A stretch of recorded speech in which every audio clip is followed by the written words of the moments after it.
The first time I saw her, she was a blot of angry white against the green of my hayfield. Her vehicle, one of those colossal SUVs that looks like it was designed to intimidate smaller nations, was parked squarely in the middle of my runway. Not near it, not on the edge. Dead center, as if it were a monument to her own staggering self-importance. I was in the hangar, polishing the cowling of Eleanor's old Cessna 170, the silver skin of the plane cool and smooth under my calloused hands. The smell in there was my sanctuary. WD-40, old leather, and the faint, sweet scent of 100-octane avgas. It was the smell of my life with her. A sharp, rhythmic clicking sound approached, echoing slightly off the hangar's corrugated steel walls. Click, click, click. It was the sound of a countdown, the sound of acrylic nails on a smartphone screen, wielded like a weapon. A woman appeared in the hangar's wide-open mouth, silhouetted against the bright afternoon sun. She was tall, rail-thin, and poured into a set of blindingly white yoga pants and a matching top that probably cost more than my last annual inspection. Her face was a smooth, immobile mask of expensive chemistry, her lips permanently pursed in a look of mild disdain. "Are you Arthur Vance?" she asked. Her voice wasn't a question. It was an accusation. I put down my polishing cloth. "I am." "I'm Brenda Millstone," she announced, as if I should already have this information engraved on a plaque somewhere.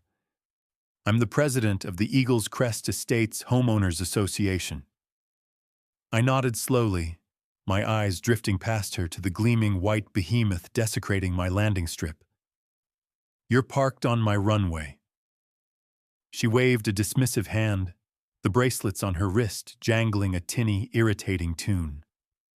"We need to discuss this structure."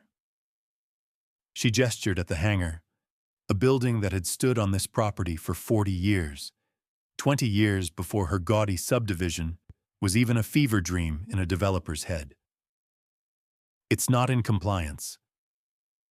I felt a low-frequency vibration start deep in my chest. It wasn't anger, not yet.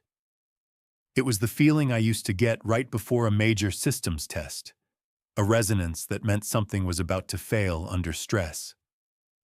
"Compliance with what? This is my property. It's not part of your HOA." "Everything is part of the community, Mr. Vance," she purred, the word community sounding like a threat. "And your hobby is creating a noise nuisance and a significant eyesore. We have standards here at Eagles Crest." I looked around my 50 acres. The neat hangar, the carefully maintained turf runway, the old farmhouse Eleanor and I had restored with our own hands. Then I looked in the direction of her subdivision, a sprawling cancer of beige stucco mansions, each one identical to the next, crammed onto postage stamp lots. "Standards," I repeated, the word tasting like ash in my mouth. "This is your official notice." She tapped her phone again, the clicking sound drilling into my skull. A moment later, my own phone buzzed from my workbench. An email. Subject line, "Official notice of violation." "You have 30 days to dismantle this unapproved outbuilding and cease all aviation activities. Failure to comply will result in significant daily fines and legal action." Big mistake. Huge. She had mistaken my silence for weakness. She had mistaken my age for infirmity. But worst of all, she had brought her war to a place that was more than just land to me.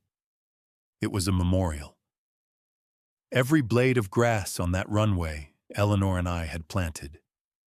Every rivet in that hangar we had bucked together. Every time I took the Cessna up, I was flying with her ghost in the co-pilot's seat. And this woman, this Botox tyrant in tennis whites, had just driven her tank onto holy ground. "You need to move your vehicle," I said, my voice dangerously calm. "I have a flight plan filed for 1,600 hours. She actually laughed, a short, sharp, ugly sound. "Don't be ridiculous. This runway is closed. Permanently." She turned, her ponytail swinging like a metronome. 30 days, Mr. Vance." As she walked away, the scent of her perfume drifted into my hangar. It was a chemical, sweet smell, something industrial and overpowering trying to masquerade as flowers. It was the scent of manufactured things. It did not belong here. I watched her get into her SUV, perform a 5-point turn with the grace of a reversing dump truck, and drive off across my field, leaving twin ruts in the soft turf. I stood there for a long time, the silence of the hangar pressing in on me. The low vibration in my chest had stopped. In its place was a profound, chilling stillness. The quiet, methodical rage of a retired aerospace engineer who had just been presented with a systems failure. A human systems failure. And I knew, with the certainty of a well-calibrated instrument, that I was going to dismantle her, piece by piece. That night, I didn't sleep. Instead, I went to my office. It's a spare room smelling of old paper, pine sap from the bookshelves I built, and the lingering aroma of black coffee. For 40 years, my job had been to analyze and predict failure. I worked on everything from orbital mechanics for satellite deployment to the stress tolerances of landing gear on commercial jets. My entire professional life was about understanding how complex systems break down. I'd look at a catastrophic failure, a rocket explosion, a collapsed wing, and work backwards, tracing the cascade of tiny, insignificant errors that led to the Big Bang. It's never one thing. It's always a series of small, arrogant assumptions, a forgotten decimal point, a memo that went unread, an inspection that was pencil-whipped. Brenda Millstone was a walking cascade failure waiting to happen. She just didn't know it yet. I pulled out a new, empty logbook. The paper was thick with a reassuring heft, the kind you can write on with a fountain pen without it bleeding through. On the cover, in my neat, blocky architect's script, I wrote, "Project Nightingale, Eleanor's favorite bird," and inside, on the first page, I wrote the date and the first entry. Subject, Brenda Millstone, HOA President, Eagles Crest Estates. Initial contact, 14:20 hours. Trespassed on private property, Vance Field, FAA Identifier 4E7. Issued unauthorized cease and desist. My war had begun. It wouldn't be fought with raised voices or angry letters. It would be fought with data, with documentation, with the slow, grinding, and utterly implacable power of the regulations she held in such contempt. I was going to turn her own world, a world built on rules and covenants, against her. I was going to engineer her downfall with the same precision I once used to plot a lunar trajectory. The next morning, I made coffee, black and strong enough to dissolve steel, and got to work. First, reconnaissance. I installed a series of high-definition, weatherproof cameras around my property. They were small, discreet, and had excellent night vision. One was mounted on the hangar, giving me a perfect, wide-angle view of the entire runway. Another was disguised as a birdhouse, focused on my front gate. A third was a long-range unit on a pole at the far end of my property, looking directly at the grand, ridiculous entrance to Eagles Crest Estates, with its faux Tuscan stone walls and professionally distressed bronze lettering. The data started coming in immediately. Brenda's white SUV became a regular feature. She'd park on the runway for 10, 15 minutes at a time, just sitting there, talking on her phone. A power move. a deliberate act of intimidation. I logged every single instance: date, time of arrival, time of departure, license plate number. I saved the video files to a dedicated, encrypted hard drive. Her escalation was predictable.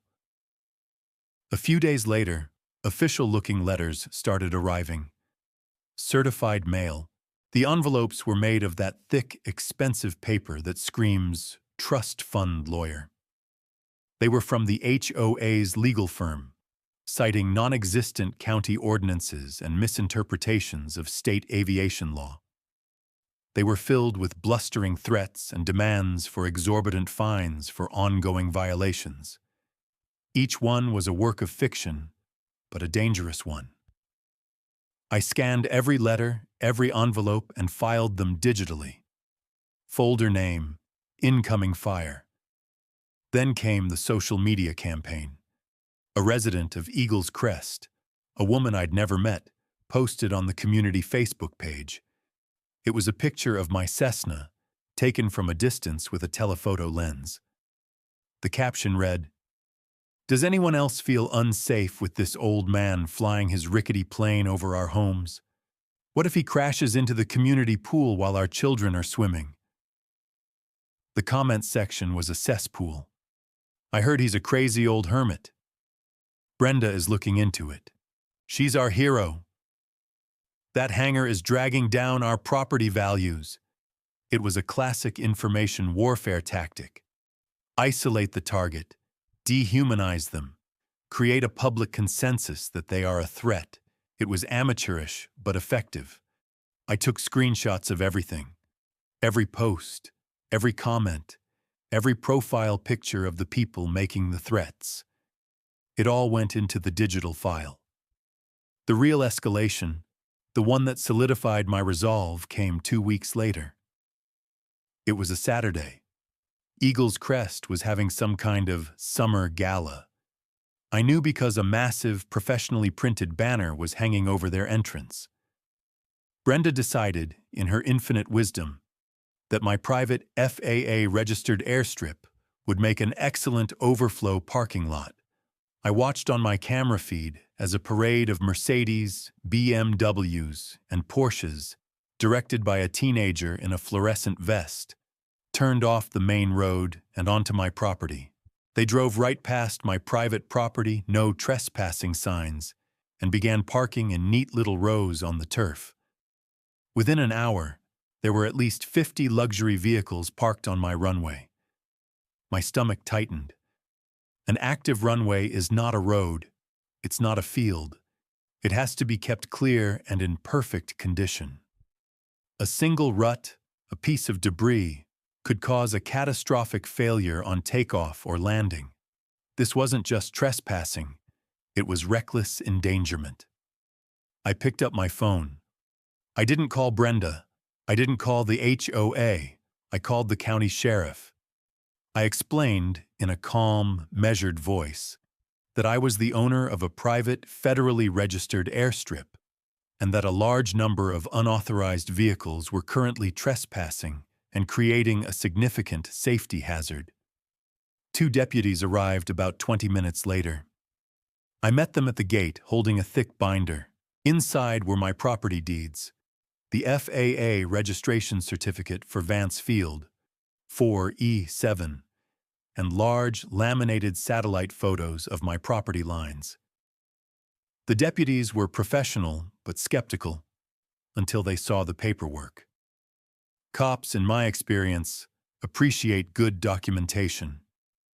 One of them, a stout man with a weary look in his eyes, whistled softly.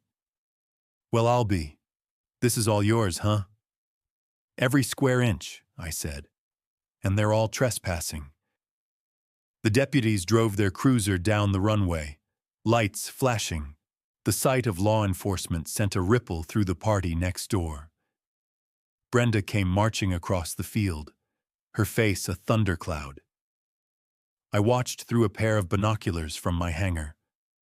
I could see her shouting, gesticulating wildly at the deputies.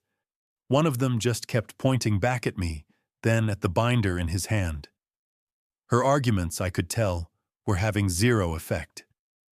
They were like birds trying to argue with a battleship. The law was the law, and the paperwork was solid. Slowly, reluctantly, the partygoers were forced to retrieve their cars. The sound of 50 high-end engines starting up filled the air. They drove off, leaving my runway rutted and stained with oil drips. Brenda was the last to leave. She stood there, glaring at my hangar, her hands on her hips. Even from 100 yards away, I could feel the sheer force of her fury. It was a beautiful thing to witness. I logged the event, took photos of the damage, and added the police report number to my file. This was the turning point. She had moved from legal threats to physical action. She had mobilized her followers. It was time for me to move from reconnaissance to analysis. It was time to find the critical flaw in her design. For the next week, I lived in the county records office and online legal archives. I wasn't just a retired engineer anymore. I was a forensic accountant, a land use historian, and a private investigator all rolled into one. I pulled the original plat maps for my land, dating back to the late 1800s. I pulled the deeds for every single property in the Eagles Crest subdivision. I cross-referenced them with the developer's plans, the zoning board meeting minutes, the environmental impact statements. I was building a complete schematic of Brenda Millstone's world. Most of it was boring.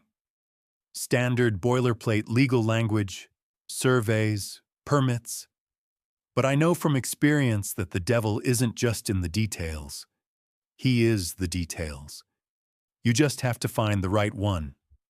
And then, late one Thursday night, surrounded by piles of documents and fueled by my 5th cup of coffee, I found it. It was so beautiful, so elegant in its simplicity, that I actually laughed out loud. It was a ghost on the map. A faint, dotted line on a survey from 1922. It was labeled County Access and Utility Easement. My heart started to beat faster, that old pre-test resonance returning. The easement, 60 feet wide, cut diagonally across the northeastern corner of my property. It was an old right-of-way, established long ago to allow the county access to a creek for water management and to run utility lines. It was still legally active. It had never been extinguished. I overlaid the 1922 survey map with the modern satellite image and the developer's plans for Eagles Crest. My blood ran cold, then hot with a fierce, vindicated joy. The entire grand million-dollar entrance to the Eagles Crest estates, the stone walls, the manicured flower beds, the bronze sign, the wide, sweeping asphalt road that every single resident used every single day to get to and from their homes, was built directly, squarely, and illegally on top of my unextinguished 60-foot-wide easement. They had trespassed on my land to build their gate. Every one of their 200 homeowners was, technically, trespassing every time they came home or left. The developer, either through incompetence or deliberate fraud, had completely ignored it, likely assuming no one would ever check the dusty old records of the reclusive old man next door. This was more than a smoking gun. This was a tactical nuclear weapon. I could, with a single legal filing, shut down the only entrance to their entire subdivision. I could put a gate across their road and lock it, and I would be 100% within my legal rights. But that wasn't the beautiful part. Oh no, that was just the beginning. A good engineer doesn't just find one flaw. They analyze how that one flaw will propagate through the entire system. I started digging into Brenda Millstone herself. Public records are a wonderful thing. Property records, business filings, campaign contributions. She wasn't just the HOA president. She was a real estate agent who specialized in selling homes in Eagle's Crest. She had a financial stake in maintaining the illusion of its pristine, exclusive nature.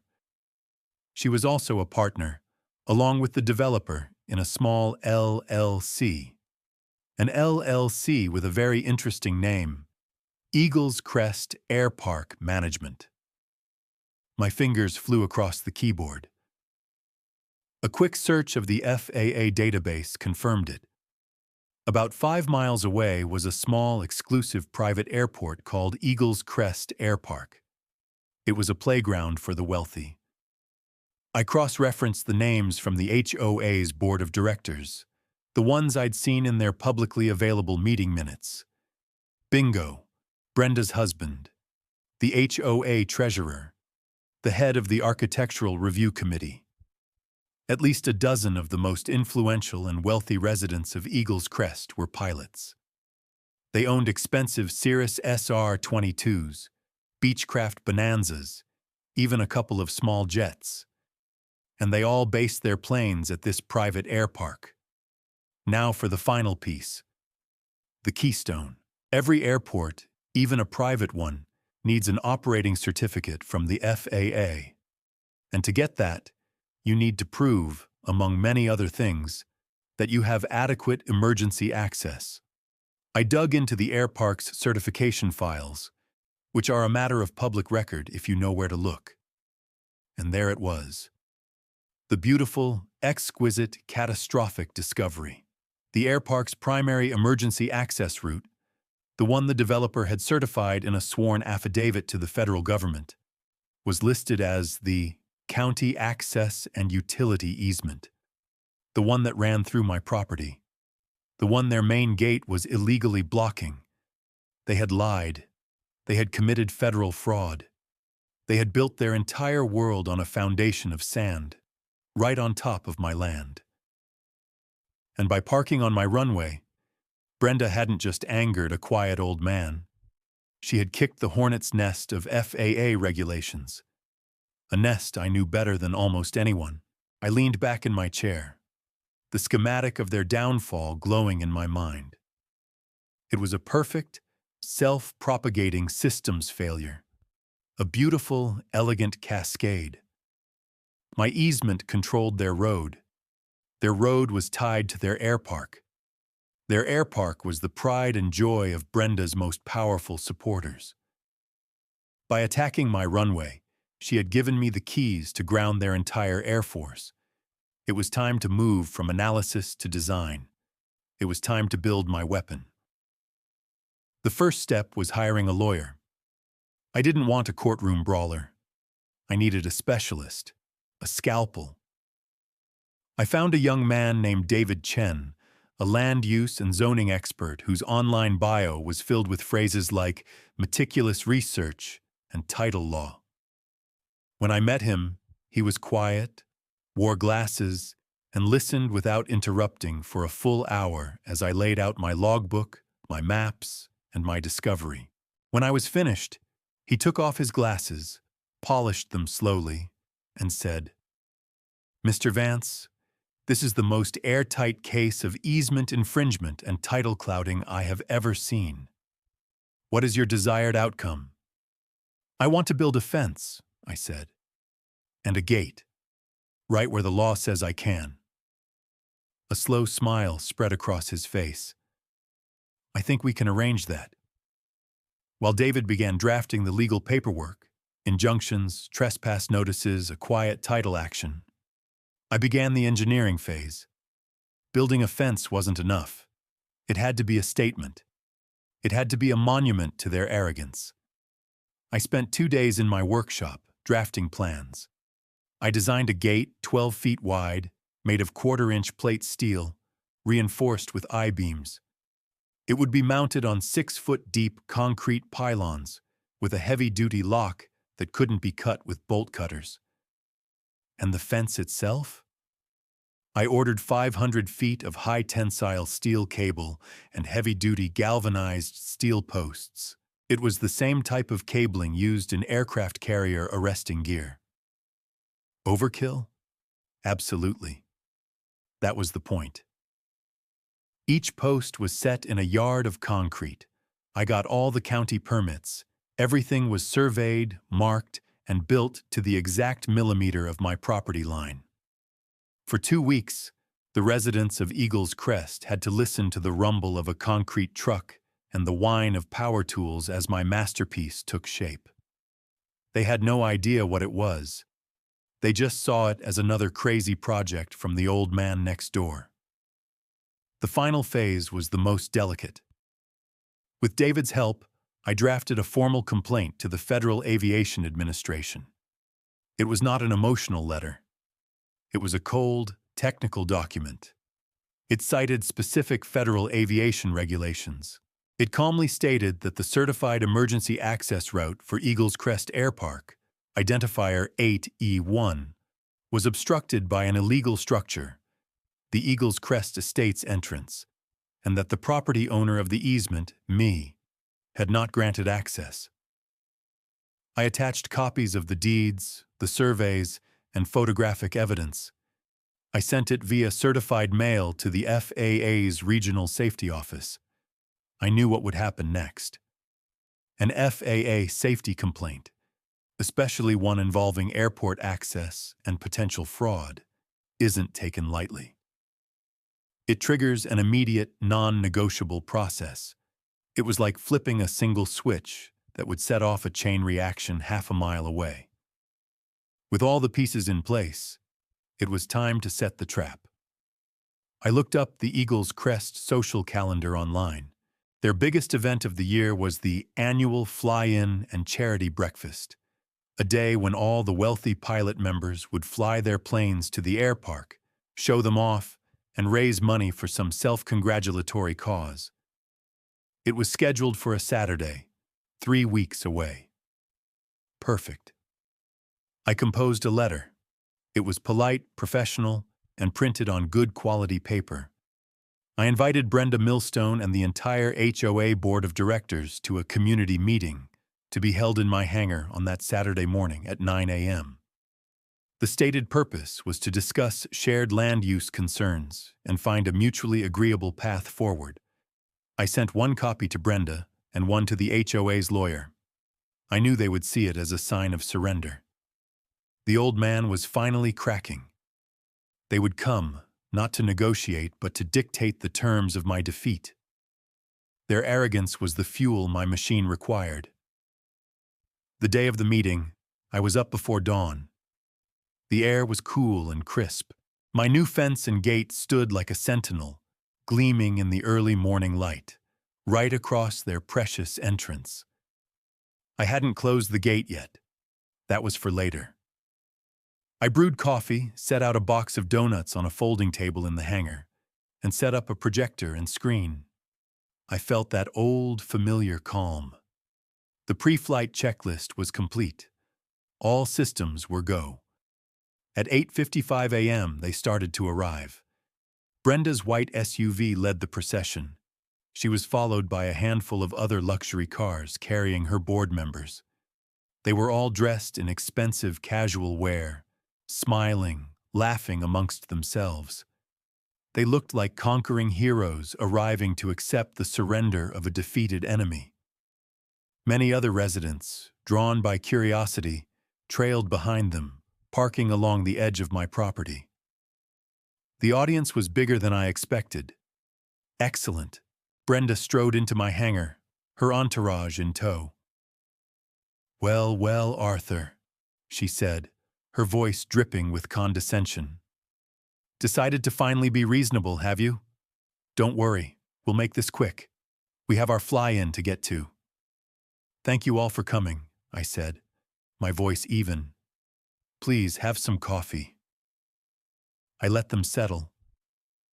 I watched as the pilots in the group, the ones who owned the expensive planes, glanced around the hangar, their eyes lingering on Eleanor's Cessna. They saw me as an amateur, a relic.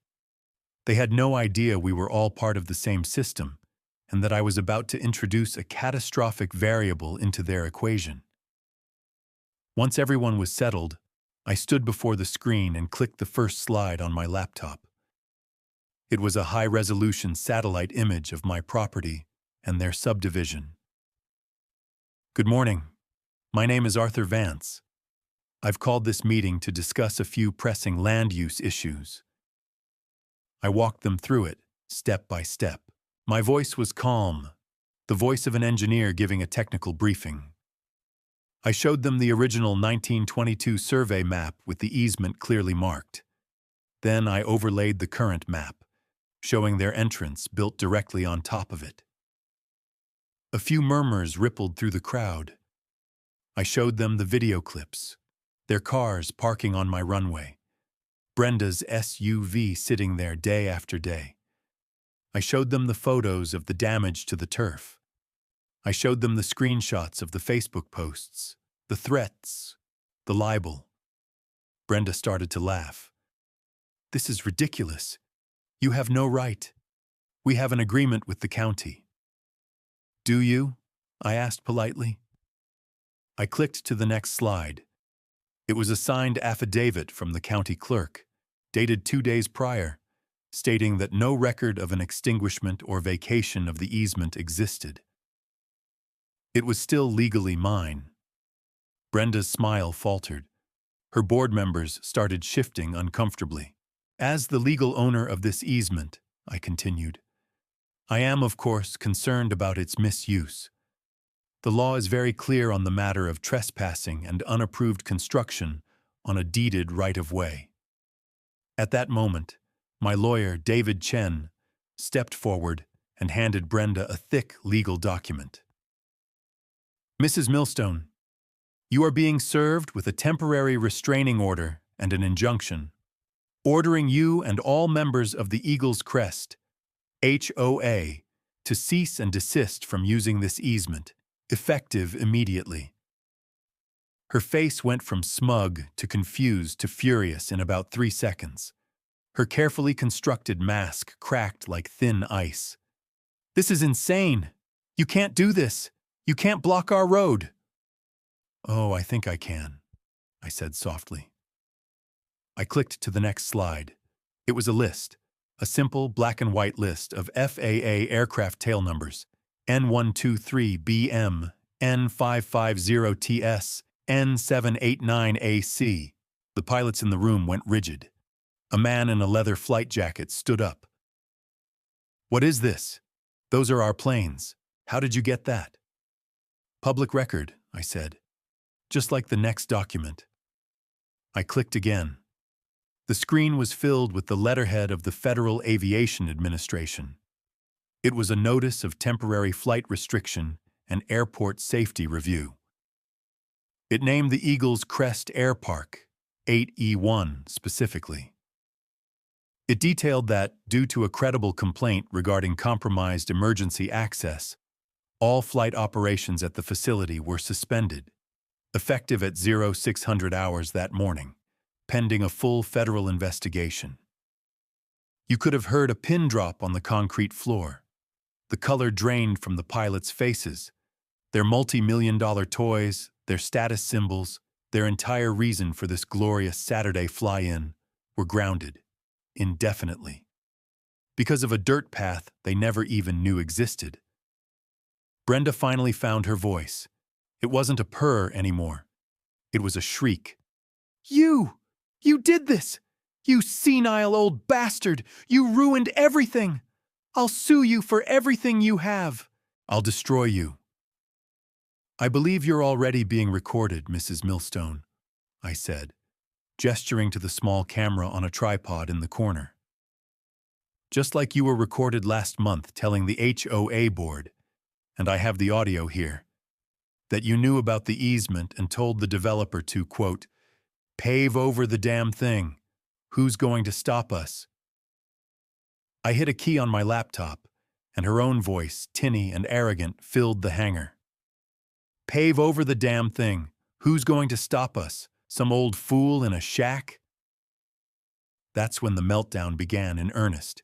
It was spectacular, a full-blown narcissistic rage explosion. She screamed, she cried, she threatened, she accused. In the space of 2 minutes, she implicated herself, the developer, and half her board in a conspiracy to commit fraud.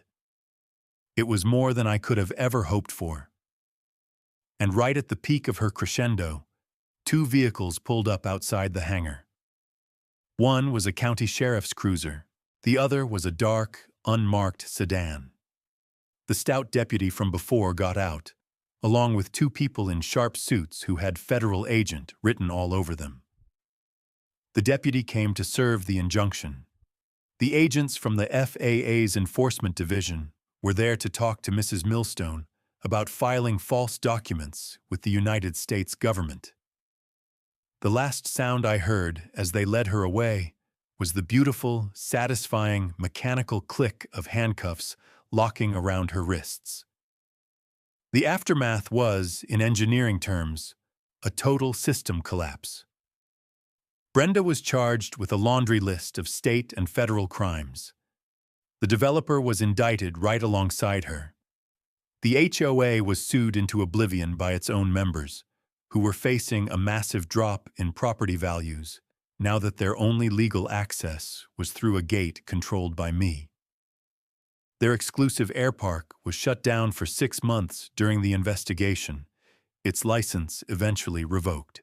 The pilots, the ones who had laughed at my old Cessna, came to me one by one, hat in hand.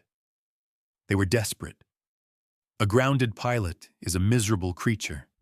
They wanted to negotiate. They needed access to their homes. I had them, and they knew it. David Chen handled the negotiations. We didn't want their apologies. We wanted a permanent solution. We ended up forming a special access district, funded by a hefty annual fee from every single homeowner in Eagle's Crest. The agreement granted them legal access over the easement, but the ownership and control remained mine. The income it generated was substantial. Brenda lost everything. Her real estate license was revoked. Her husband divorced her. She served 18 months in a federal prison for the FAA fraud. Her big white SUV was repossessed. Her house was sold at auction to pay the legal fees. And me? I was left in peace. The money from the easement agreement was more than I'd ever need. So I used it to create something new.